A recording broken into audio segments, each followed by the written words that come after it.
당신은 무슨 권한으로 이런 일을 합니까?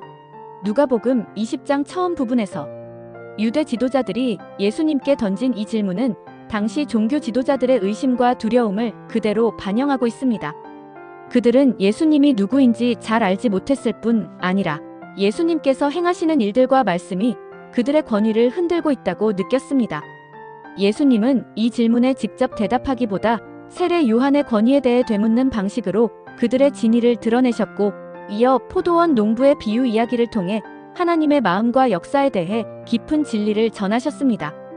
이 본문에서 특별히 눈여겨볼 점은 사람들이 권위에 대해 어떻게 반응하고 있는지, 그리고 예수님의 가르침이 결국 어떤 본질적인 메시지를 담고 있었는지입니다. 예수님 당시의 종교 지도자들은 자신의 권위와 지위에 집중하여 참된 하나님의 음성을 듣지 못했습니다. 그들은 예수님의 권위를 부정하기 위해 그분을 시험하고 괴롭히려 했습니다. 그러나 예수님은 그들의 질문을 통해 오히려 자신의 신성과 하나님의 구원의 역사를 암시적으로 보여주셨습니다.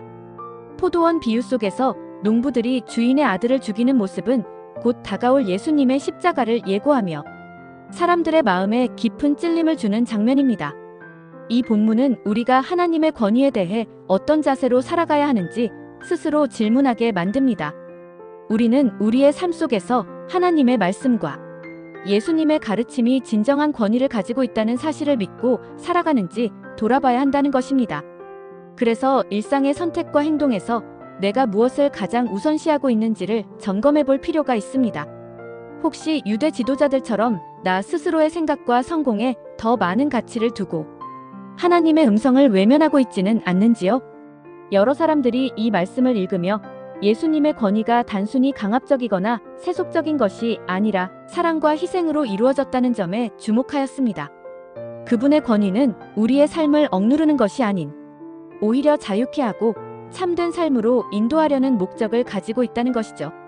그래서 이렇게 자신을 내려놓고 총체적인 사랑을 베푸는 권위를 통해 우리는 참된 구원과 은혜가 무엇인지 배우게 됩니다. 여러분은 이 말씀을 읽으며 어떤 부분에서 마음이 움직이셨나요? 우리가 하나님의 권위를 믿고 살아간다는 것은 구체적으로 어떤 모습이어야 할까요? 한번 여러분의 생각을 나눠주세요. 이 말씀을 통해 오늘도 우리가 하나님의 음성을 더 가까이 듣고 그분의 뜻에 순종하는 삶을 살아가길 바랍니다.